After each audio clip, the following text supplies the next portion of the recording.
दोस्तों, मैं राहुल कुमार स्वागत करता हूं आपका अपने YouTube channel study globe fact to @ में। आधुनिक भारतीय कलाकार की जो हमने सीरीज चला रखी है बंगाल शैली में, तो उसके हमारे आज के कलाकार हैं देवी प्रसाद रायचौधरी। कल की क्लास में हमने पढ़ा था छितेंद्रनाथ मजूमदार को, और आज की क्लास में पढ़ेंगे हम देवी प्रसाद रायचौधरी को। ठीक है, जितने भी कलाकार हम अभी तक कवर किए हैं वो सारे जो हैं उन्हें बंगाल शैली से कवर किए हैं, और ये भी बंगाल शैली के ही कलाकार हैं और रविंद्रनाथ टैगोर के ही शिष्य हैं। ठीक है, कौन? देवी प्रसाद रायचौधरी। देवी प्रसाद रायचौधरी को जान लेते हैं। ये जो थे आपके जो मद्रास कला विद्यालय खोला गया था 1850 में, उसके प्रथम भारतीय प्रधानाचार्य रहे थे, जो 1929 में बने थे। ठीक है, कब बने थे? 1929 में। और 1928 में क्या थे? ये सह प्राचार्य थे। ठीक है, तो चलिए क्लास को स्टार्ट करते हैं। देवी प्रसाद रायचौधरी, इनका जन्म जो हुआ था, देवी प्रसाद रायचौधरी, इनका जन्म 15 जून 1899 को बंगाल के रंगपुर जिले के ताजहाट नामक ग्राम में एक जमींदार परिवार में हुआ था। इनकी मृत्यु हुई थी 1975 को। ठीक है, बंगाल जन्म कहाँ हुआ था इनका? 1899 में। कहाँ? बंगाल के रंगपुर जिले के ताजहाट नामक ग्राम में इनका एक जमींदार परिवार में जन्म हुआ था। तो जितने भी कलाकार हैं, एक तो उनका जन्म कब हुआ और मृत्यु कब हुई वो अच्छे से याद रखना है, और जन्म कहाँ हुआ है ये अच्छे से याद रखना है, ये बहुत पूछा जाता है। और उन्होंने कौन से चित्र बनाए हैं या मूर्तियाँ बनाई, कौन मूर्तिकार हैं, कौन चित्रकार हैं, कौन छापकार हैं, ये आपको अच्छे से याद होना चाहिए। जितने भी हमने जो भी कलाकार हैं उसमें जो 2021 का एग्ज़ाम था, तो उसमें 45 क्वेश्चन जो है आपके सिर्फ कलाकारों से ही पूछे गए हैं। जैसे आपके मूर्तिकार कौन है गए, चित्रकार कौन है, प्रिंट मेकर कौन है, ग्राफिक आर्ट्स कौन हो गए, इस तरह से जो क्वेश्चन आते हैं वो कम से कम 45 जो मैंने काउंट किए हैं वो 45 क्वेश्चन थे। ठीक है, जो सिर्फ कलाकारों से ही पूछे गए हैं। तो जितने भी कलाकार हैं आप उनको अच्छे से ध्यान से पढ़ें, कलाकार जो हैं उन पर ज़्यादा फोकस करें। ठीक है, तो चलिए आगे देखते हैं। 1914 में रविंद्रनाथ ठाकुर के पास गए। वहाँ इन्होंने बहुत मनोयोग पूर्वक कार्य सीखा। इसी समय इनकी भेंट एक इटालियन चित्रकार बॉयस से हुई, जिनसे श्री रायचौधरी ने पश्चिमी चित्रण तकनीकी का गंभीर अध्ययन किया था। ठीक है, किससे? बॉयस से इन्होंने इटालियन चित्रकार थे बॉयस, इनसे इन्होंने क्या ली थी? पश्चिमी चित्रण तकनीकी का गंभीर अध्ययन किया था। तो ये क्वेश्चन आता है कि जो है आपके देवी प्रसाद रायचौधरी कौन से इटालियन चित्रकार से इन्होंने चित्रकारी सीखी थी? तो वो थे बॉयस। ठीक है, देवी प्रसाद रायचौधरी का विवाह किससे हुआ था? तो डाली से हुआ था। इनकी पत्नी का नाम था डाली। ठीक है, नेक्स्ट देखते हैं। रविंद्रनाथ टैगोर की सहमति से Indian society of oriental art में शिक्षक पद के पर भी इन्होंने ये रखे गए थे, काम किया था इन्होंने शिक्षक पद पे भी, टीचर के रूप में भी। और वहाँ पश्चिमी तकनीक में काम किया इन्होंने, यानी कि यूरोपियन आर्ट में इन्होंने क्या क्या काम किया। 1953 ईस्वी में ये ललित कला अकादमी नई दिल्ली के प्रथम अध्यक्ष बनाए गए। तो ये क्वेश्चन बहुत आता है कि ललित कला अकादमी के प्रथम अध्यक्ष कौन थे? तो वो आपके जो थे देवी प्रसाद रायचौधरी थे। ठीक है, नेक्स्ट देखते हैं। चेयरमैन अध्यक्ष चुने गए ये किसके? ललित कला अकादमी नई दिल्ली के। 1955 में जापान के टोक्यो नगर में यूनेस्को द्वारा आयोजित कला गोष्ठी के प्रेसिडेंट तथा डायरेक्टर भी ये रहे थे। किसके? यूनेस्को जापान के टोक्यो नगर में क्या हुआ? यूनेस्को द्वारा एक कला गोष्ठी का आयोजन हुआ, जिसके प्रेसिडेंट तथा ये डायरेक्टर भी रहे। ठीक है, इनमें सबसे महत्वपूर्ण कृति श्रम की विजय जो है इनका बहुत महत्वपूर्ण जो है ये मूर्ति शिल्प श्रम की विजय। ठीक है, जो है बहुत प्रसिद्ध है, बहुत बार पूछा जाता है श्रम की विजय किसका मूर्ति शिल्प है? तो ये जो है देवी प्रसाद रायचौधरी का शिल्प है। प्रसिद्ध कृति 1922 ईस्वी में अंकित रविन्द्रनाथ ठाकुर का व्यक्ति चित्र। 1922 में इन्होंने क्या बनाया? रविन्द्रनाथ ठाकुर का व्यक्ति चित्र भी बनाया इन्होंने। प्राचीन तथा परंपरागत विषयों के बजाय अपने समकालीन जीवन से प्रेरणा लेकर चित्रांकन अधिक किया इन्होंने। सेवानिवृत्त होने के पश्चात यानी कि रिटायर होने के बाद इन्होंने क्या हुआ, दृढ़ तथा ओजपूर्ण रेखाओं तथा धब्बों और चौड़े तुलिका स्पर्शों से स्याही एवं रंगों से अनेक सुंदर कृतियों का निर्माण आधार पर किया इन्होंने। इनके कुछ अन्य प्रसिद्ध चित्र हैं तो वो देख लेते हैं कौन कौन से हैं। 1929 में government school of art Madras, इसकी स्थापना हुई थी 1850 में, ठीक है, जिसके प्रथम प्रिंसिपल कौन रहे थे, ए.बी. हैवल रहे थे। 1884 में बने थे और 1892 तक रहे थे, यानी कि 8 वर्षों तक रहे थे। फिर इनका स्थानांतरण हो गया था जो कलकत्ता कला विद्यालय में, जिसके पहले दूसरे प्रिंसिपल ये बने थे 1896 में, ठीक है। फिर ये रहे थे 1896 से 1905 तक। 1905 में फिर बन गए थे अनिंद्रनाथ टैगोर। तो देवी प्रसाद राय चौधरी 1929 में क्या ये प्रधानाचार्य बन गए थे government school of art Madras, ठीक है। नेक्स्ट देखते हैं, देवी प्रसाद राय चौधरी को डबलिन कॉलेज ऑफ आर्ट विद्यालय में अध्यक्ष पद पर नियुक्ति मिली थी। इस पर डबलिन कॉलेज ऑफ आर्ट विद्यालय में अध्यक्ष पद पर इन्होंने नियुक्ति भी मिली थी। नेक्स्ट देखते हैं, Devi Prasad Roy Chowdhury Dublin College of Art विद्यालय में 28 वर्षों तक शिक्षण कार्य किया इन्होंने। कितने समय तक किया इसमें, डबलिन कॉलेज में 28 वर्षों तक किया इन्होंने शिक्षण कार्य टीचर के रूप में। देवी प्रसाद राय चौधरी द्वारा निर्मित सड़क बनाने वाले पीओपी, इसको पीओपी का फुल फॉर्म होता है प्लास्टर ऑफ पेरिस, से बनी है। कौन सी मूर्ति बनी है इनके, सड़क बनाने वाले, ठीक है। श्रम की विजय किस में बनी है, किस माध्यम में बनी है, तो पीओपी में माध्यम में बनी है, प्लास्टर ऑफ पेरिस माध्यम में बनी है। जब शीत ऋतु आती है मूर्ति का निर्माण देवी प्रसाद राय चौधरी ने किया था। जब शीत ऋतु आती है, इस मूर्ति का निर्माण किसने किया, तो देवी प्रसाद राय चौधरी ने किया। देवी प्रसाद राय चौधरी क्या थे, एक मूर्तिकार भी थे, चित्रकार भी थे साथ साथ में। देवी प्रसाद राय चौधरी चित्रकार, मूर्तिकार, बांसुरी वादक, निशानेबाज से में संपन्न थे ये, ठीक है। कौन कौन से, चित्रकार भी थे, मूर्तिकार भी थे, बांसुरी वादक भी थे और निशानेबाज भी थे। तो ये क्वेश्चन आता है कि देवी प्रसाद राय चौधरी कौन सा यंत्र, जो वाद्य यंत्र बजाते थे, तो ये बांसुरी वादक थे, ठीक है। और अमृता शेरगिल कौन सा वाद्य यंत्र से बजाती थी, वो पियानो या वायलिन, ठीक है। अगर वीडियो आपको अच्छा लग रहा है तो उसको लाइक करें और चैनल को सब्सक्राइब कर लें ताकि आपको नोटिफिकेशन मिलते रहे, ठीक है। और ज़्यादा से ज़्यादा वीडियो को शेयर करें ताकि और लोगों का ही भला हो सके। देवी प्रसाद राय चौधरी का उच्च कोटि का चित्र जो है मुसाफिर है इनका। कौन सा उच्च कोटि का जो चित्र है इनका, मुसाफिर नाम का चित्र है। देवी प्रसाद राय चौधरी ने पहाड़ी जीवन और मछुआरों से संबंधित चित्रों का निर्माण सर्वाधिक किया है। देवी प्रसाद राय चौधरी के चित्रों का माध्यम क्या रहा है, तो वॉश पेंटिंग रहा है, पैनल पेंटिंग रहा है और पोर्ट्रेट पेंटिंग रहा है इनका, ठीक है। वॉश पेंटिंग, पैनल पेंटिंग और पोर्ट्रेट पेंटिंग किस चित्रण से संबंधित थे, तो वॉश पेंटिंग से संबंधित है ज़्यादातर ये। पाश्चात्य कला तैल रंग में चित्रकन इटालियन शिल्पी कलाकार बॉयस से सीखी इन्होंने। तैल रंग की जो चित्रण के इटालियन शिल्पी कलाकार से कौन से कलाकार थे, तो वो बॉयस से सीखी थी इन्होंने, ठीक है। तैल रंग की शिक्षा किससे ली थी इन्होंने, बॉयस से ली थी। नेक्स्ट देखते हैं, मद्रास कला विद्यालय प्रथम भारतीय प्राचार्य के रूप में नियुक्त हुए थे। मद्रास कला विद्यालय के प्रथम भारतीय प्राचार्य के रूप में ये क्या हुए थे, जो नियुक्त हुए थे। और कलकत्ता के पहले प्रधानाचार्य कौन थे भारतीय, तो अनिंद्रनाथ टैगोर थे। देवी प्रसाद राय चौधरी यथार्थवाद से संबंधित थे। किससे थे, यथार्थवाद से संबंधित थे। 1954 में देवी प्रसाद राय चौधरी यूनेस्को द्वारा जापान के टोक्यो नगर में गोष्ठी की अध्यक्षता की, इन्होंने अध्यक्षता की थी। कब, 1954 में की थी। और 1954 में क्या थे, बन गए थे ललित कला अकादमी नई दिल्ली के क्या थे, संस्थापक अध्यक्ष भी थे। ये बहुत बार पूछा जाता है कि ललित कला अकादमी के अध्यक्ष, प्रथम अध्यक्ष कौन थे, तो देवी प्रसाद राय चौधरी थे। और इसकी स्थापना कब हुई थी, तो 1954 को हुई थी।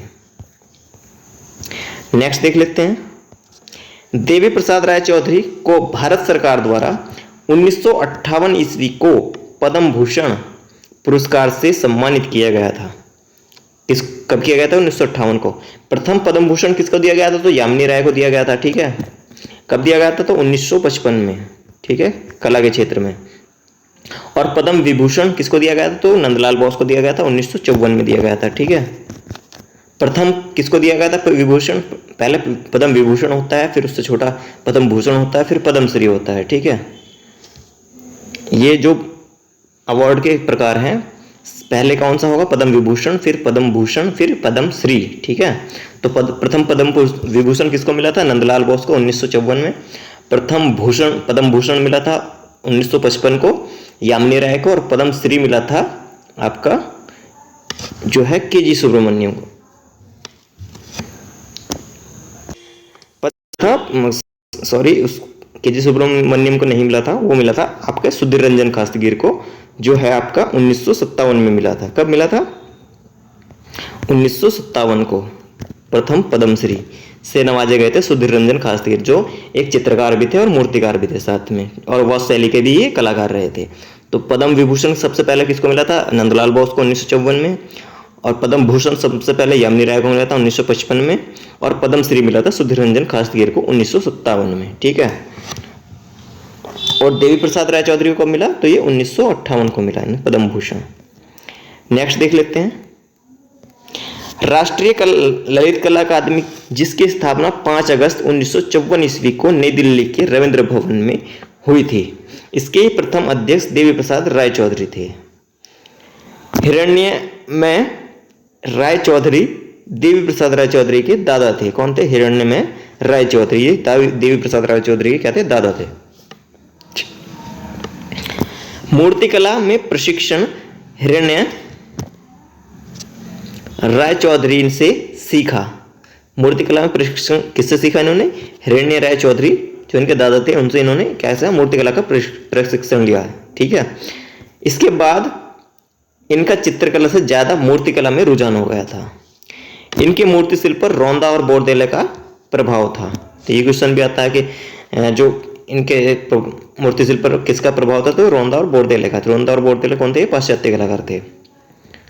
नेक्स्ट देखते हैं, देवी प्रसाद राय चौधरी के कला गुरु कौन थे? तो अमितनाथ ठाकुर थे, जो कौन थे? बौद्ध शैली के कलाकार थे, जिन्होंने बौद्ध शैली की पद्धति की शुरुआत की थी। इनको नवीन जागृति का पिता भी कहा जाता है। दुखिया 1936 ईस्वी में कांस्य संग्रह कुमार दीर्घा, संग्रह कहाँ है? कुमार दीर्घा में इन्होंने दुखिया नामक जो एक मूर्ति बनाई थी, जो कांस्य माध्यम में बनाई। ठीक है, जिसके मूर्तिकार रहे हैं देवी प्रसाद राय चौधरी।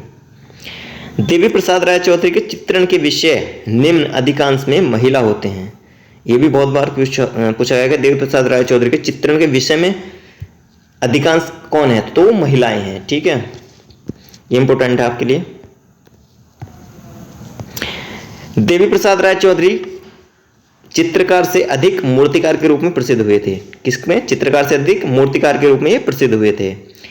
देवी प्रसाद राय चौधरी द्वारा बनाए गए प्रमुख मूर्ति शिल्प कौन कौन सा है? तो पहला इनका मूर्ति शिल्प है शहीद स्मारक। ठीक है, दूसरा है श्रम की विजय, तीसरा है महात्मा गांधी, चौथा है सड़क बनाने वाले, पांचवा है स्नान करती हुई नारी, छठा है इनका जब शीत ऋतु आती है, और सातवां है त्रावणकोर मंदिर में हरिजन प्रवेश की उद्घोषणा।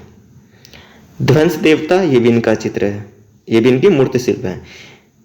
और लय, ये भी इनकी मूर्ति शिल्प है। अंतिम प्रहार, ये भी इनका मूर्ति शिल्प है। भूख से पीड़ित, ये भी इनका मूर्ति शिल्प है। ज्यादातर इसमें पूछी जाती है आपकी एक तो शहीद स्मारक और श्रम की विजय और महात्मा गांधी। ठीक है, ये ज्यादातर पूछी जाती हैं। नेक्स्ट देख लेते हैं, इनके जो चित्र हैं वो कौन कौन से बनाए हैं इन्होंने।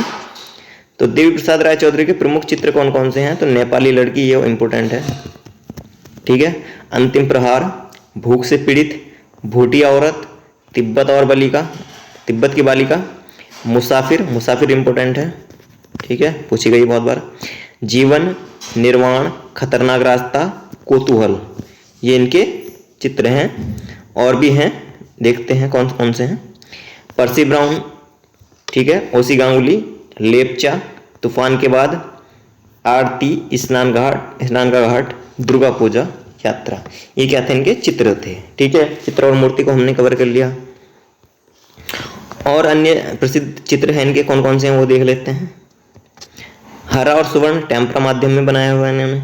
आंधी के पश्चात ये जल रंग में बनाया हुआ है। निरपाज तेल रंग में बनाया हुआ है। पुल पेस्टल रंग में बनाया हुआ है। महल की गुड़िया जो है जल रंग में बनाया गया है। जल रंग जो होता है आपके पारदर्शी होते हैं, और जितने भी और भी टेम्परा हो गया, एक्रेलिक हो गया और आपका पेस्टल हो गया, वो सब आपके अपारदर्शी रंग होते हैं। ठीक है, तो जल रंग जो है ट्रांसपेरेंट होता है, और जो होते हैं आपके दूसरे ओपेक कलर कहते हैं, जिसको ओपेक किसको बोलते हैं, अपारदर्शी को। ट्रांसपेरेंट बोलते हैं पारदर्शी को। ठीक है, तो इनमें कंफ्यूज नहीं होना। तो जल रंग सिर्फ आपका पारदर्शी है, ट्रांसपेरेंट, और बाकी आपके ओपेक हैं। ठीक है, जैसे टेम्परा हो गया, तेल रंग हो गया, और आपका एक्रेलिक हो गया और पेस्टल हो गया, सारे आपके जल रंग को छोड़कर सारे आपके अपारदर्शी होते हैं। ठीक है, दूसरा है आपका महल की गुड़िया, जल रंग में बनाया है इन्होंने। दुर्गा पूजा शोभा यात्रा तेल रंग में बनाया इन्होंने। अभिसारिका जल रंग में बनाया इन्होंने। देवी प्रसाद राय चौधरी कृतियों पर फ्रेंच प्रभाववादी मूर्तिकार कौन थे, अगस्त रोंदा का प्रभाव है इन पर। किसका, अगस्त रोंदा का प्रभाव है इनकी मूर्ति पर। ठीक है, नेक्स्ट देखते हैं तेल रंग में उत्कृष्ट चित्र।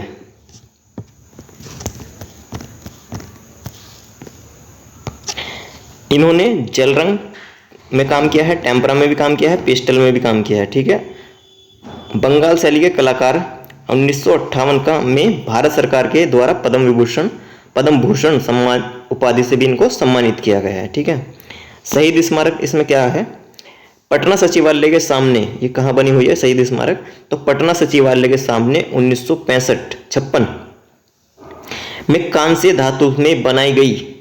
किसमें बनाई गई, ये माध्यम जो है कांस्य धातु में बनाई गई। शहीद स्मारक पटना में स्थित है। कहाँ है ये, शहीद स्मारक पटना में स्थित है। कौन सी, इनकी शहीद स्मारक, जिसमें 7 वीर पुरुष की कांस्य प्रतिमा लगाई गई है। कितने, 7 वीर पुरुषों की कांस्य प्रतिमा लगी है। वर्ष 1942 में असहयोग आंदोलन के पुराने दौरान पुराने सचिवालय भवन पर कांग्रेसी झंडा लहराया था। क्या था इन्होंने, 1942 में असहयोग आंदोलन के दौरान पुराने सचिवालय में भवन पर कांग्रेसी झंडा लहराया था। इस शहीद स्मृति का निर्माण पटना में देवी प्रसाद राय चौधरी ने किया था। क्या किया था, इस स्मृति का निर्माण पटना में देवी प्रसाद राय चौधरी ने किया था। इसमें यह दिखाया गया है कि एक वीर पुरुष झंडा ले जा रहा है, अन्य 6 अन्य ब्रिटिश पुलिस की गोली लगने से नीचे गिर रहे हैं। ठीक है, क्या गिर रहे हैं, 6 अन्य ब्रिटिश पुलिस की गोली लगने से क्या हो रहा है, नीचे गिर रहे हैं ये। ठीक है, ये शहीद स्मारक का मूर्ति शिल्प है। अब देख लेते हैं शहीद स्मृति। शहीद स्मृति का निर्माण भारत छोड़ो आंदोलन के दौरान शहीद हुए 7 बहादुर युवाओं की स्मृति में पटना में किया गया था। श्रम की विजय, जिसको ट्रम्प ऑफ लेबर कहा गया है, चेन्नई में समुद्र के किनारे मरीना बीच पर 1959 में कांस्य धातु से बनाई गई, जहां पर देश का प्रथम श्रमिक दिवस मनाया जाता है। ठीक है, तो ये कहाँ है, समुद्र के किनारे मरीना बीच पर। कब बनाई गई, तो 1959 में बनाई गई है और कांस्य माध्यम में बनाई गई, श्रम की विजय। ठीक है, तो ये कहाँ बनाई गई है मूर्ति शिल्प, तो ये आपको अच्छे से याद रखना है। श्रम की विजय देवी प्रसाद राय चौधरी द्वारा बनाया गया एक सार्वजनिक मूर्तिकला संरचना है। क्या है ये, सार्वजनिक मूर्तिकला संरचना है इनकी, श्रम की विजय। ट्रम्प ऑफ लेबर कहा गया है जिसको, जो ये दर्शाती है राजमिस्त्रियों का एक समूह है जो पत्थर के एक टुकड़े को भरसक उठाने का प्रयास कर रहा है। जो इसमें क्या दिखाया गया है, राजमिस्त्रियों का एक समूह है जो पत्थर के टुकड़ों को भरसक उठाने का प्रयास कर रहा है, जो इसमें श्रम की विजय में दिखाया है। और इसमें क्या दिखाया गया है, जो है आपका शहीद स्मृति में एक आदमी व्यक्ति झंडा लेकर जा रहा है, 6 व्यक्ति और ब्रिटिश की पुलिस की गोली लगने से घायल हुए नीचे गिर रहे हैं। ठीक है, तो ये भी पूछा जा सकता है इसमें। नेक्स्ट देखते हैं, इसी की एक और मूर्ति राष्ट्रीय आधुनिक संग्रहालय के सामने सरदार पटेल मार्ग पर स्थित है। कहाँ है, ये जो है 2 मूर्तियां बनाई थी इन्होंने। एक तो कहाँ बनाई है इन्होंने, एक तो बनाई है मरीना बीच पर, ठीक है, और दूसरी कहाँ बनाई है इन्होंने, दूसरी बनाई है ना सरदार पटेल मार्ग पर स्थित है। कहाँ, राष्ट्रीय आधुनिक संग्रहालय के सामने सरदार पटेल मार्ग पर। राष्ट्रीय आधुनिक संग्रहालय कहाँ है आपका, तो ये नई दिल्ली में है। और कौन सी रोड पर बनाई है, तो सरदार पटेल मार्ग इस पर स्थित है। ये जो दूसरा मूर्ति शिल्प बनाया है, 2 मूर्ति शिल्प बनाए हैं इन्होंने, श्रम की विजय, ठीक है। दिल्ली के सरदार पटेल मार्ग पर जो बनाया है इन्होंने, तो प्लास्टर और कास्ट में बनाया है इन्होंने, और कांसे में बनाया है, ठीक है, में ढले विशाल सार्वजनिक मूर्ति स्वतंत्रता स्मारक या दांडी मार्च या 11 मूर्ति जो 29 मीटर लंबी सतह पर 4 मीटर ऊंची 11 आकृतियों के संयोजन से बनी है। ये सब देवी प्रसाद राय चौधरी ने बनाई है, ठीक है। नेक्स्ट देख लेते हैं, महत्वपूर्ण तथ्य क्या है उनको जान लेते हैं। कलाकारों ने किन जगह पर कला प्राचार्य पर रहकर बंगाल शैली को बढ़ावा दिया था, तो नंदलाल बोस ने कहाँ दिया था, तो शांति निकेतन ने कलकत्ता में दिया था, प्राचार्य पद पर रहे थे ये। समीरेंद्रनाथ इलाहाबाद के रहे थे। मुकुलचंद डे जो है शारदा चरण वकील और दिल्ली के रहे थे ये। मुकुलचंद डे और शारदा चरण वकील दिल्ली के रहे थे प्रधानाचार्य, और शैलेंद्रनाथ डे जयपुर के भी रहे थे। सुधीर रंजन खासगीर लखनऊ के हैं और क्षेमेंद्रनाथ लाहौर के हैं।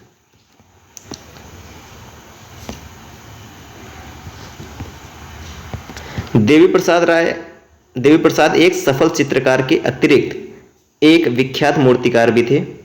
इन्होंने महापुरुषों की अनेक प्लास्टर तथा कांस्य की प्रतिमाओं का निर्माण किया। Annie Besant, Leadbeater, sir CP Ramaswami Iyer, sir CR. Reddy, sir RK. Shanmukham के अतिरिक्त अनेक गवर्नरों, नेताओं और न्यायाधीशों की मानवाकार तथा अवक्ष प्रतिमा की इन्होंने रचना की है, ठीक है। और श्रम की विजय इनकी प्रसिद्ध जो है कांस्य कृति है, ठीक है। तो आज की क्लास में जो थे ये हमने कवर किया जो आपके देवी प्रसाद राय चौधरी को, और भी हमने जो कलाकार हैं पहले कवर कर लिए हैं। छितेंद्रनाथ मजुमदार को पढ़ लिया, शैलेंद्रनाथ डे को पढ़ लिया हमने, नंदलाल बोस को पढ़ लिया है, और हमारे असित कुमार को, E.V. हेवल को, रविन्द्रनाथ टैगोर को, जिसकी हमने प्लेलिस्ट अपने चैनल पर बना रखी है। वहाँ जाकर उसको सारे टॉपिक्स जो हैं कवर कर सकते हैं, ठीक है। और जितने भी हम ये टॉपिक्स पढ़ा रहे हैं हम अपनी इसी बुक से कवर कर रहे हैं। जो हमारी बुक है ये भारतीय चित्रकला का इतिहास, जो हमने अभी ये ई-बुक फॉर्म में रखी है, जिसको हमने अमेजोन पर डाला हुआ है, जिसकी कीमत हमने 99 रुपीज़ रखी है। इसको आप वहाँ से जाकर खरीद सकते हैं। उसका लिंक हम जो वीडियो के डिस्क्रिप्शन में भी दे देंगे और चैनल के बायो में भी आपको इसको लिंक मिल जाएगा। इसके टॉपिक्स हैं आपको बता सकते हैं। टॉपिक्स है इसमें कलाकार, तो चित्रकला का तत्व, संयोजन के सिद्धांत, रंगों का महत्व, रंगों के प्रकार, कला की तकनीक, माध्यम, छापा कला हो गई आपकी, भारतीय चित्रकला 6 अंग हो गए, भारतीय चित्रकला का इतिहास, गुफाएं सारी हो गई आपकी, मध्यकालीन शैली हो गई आपकी, मुगलकालीन चित्रकला हो गई, राजस्थानी शैली हो गई, पहाड़ी शैली हो गई आपकी, गुजराती शैली हो गई आपकी, कंपनी शैली हो गई, राजा रवि वर्मा, बंगाल शैली के कलाकार जितने भी हैं इसमें, ये सारे कलाकार हैं।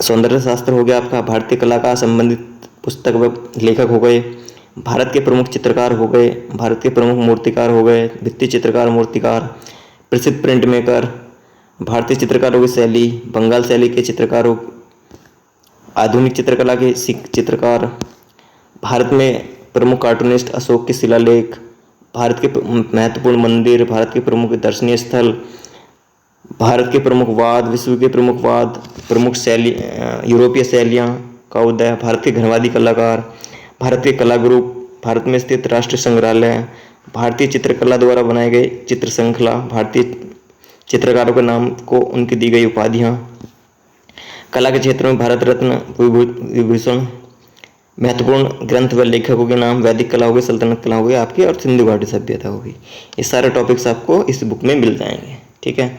जो कितने 432 पेज की बुक है, जो A4 साइज में है, ठीक है। तो इसको आप खरीद सकते हैं, और जब आप खरीद लेंगे तो उसको अमेजन किंडल ऐप डाउनलोड करना होगा, जिसमें आपको डाउनलोड होकर मिल जाएगी। उसके बाद आप इसको प्रिंट भी करा सकते हैं। ई बुक फॉर्म में भी हमने इसलिए रखी है ताकि अभी इसमें और जो है हम मैटर ऐड कर रहे हैं, तो जितना भी हम मैटर इसमें ऐड करेंगे और इसमें जो कुछ भी ऐड करना होगा तो वो आपको जितना भी ऐड करेंगे वो सारा अपडेट होकर आपको इसी बुक में मिलता रहेगा। ठीक है, तो चलिए आज की क्लास यहीं समाप्त करते हैं। जय हिंद।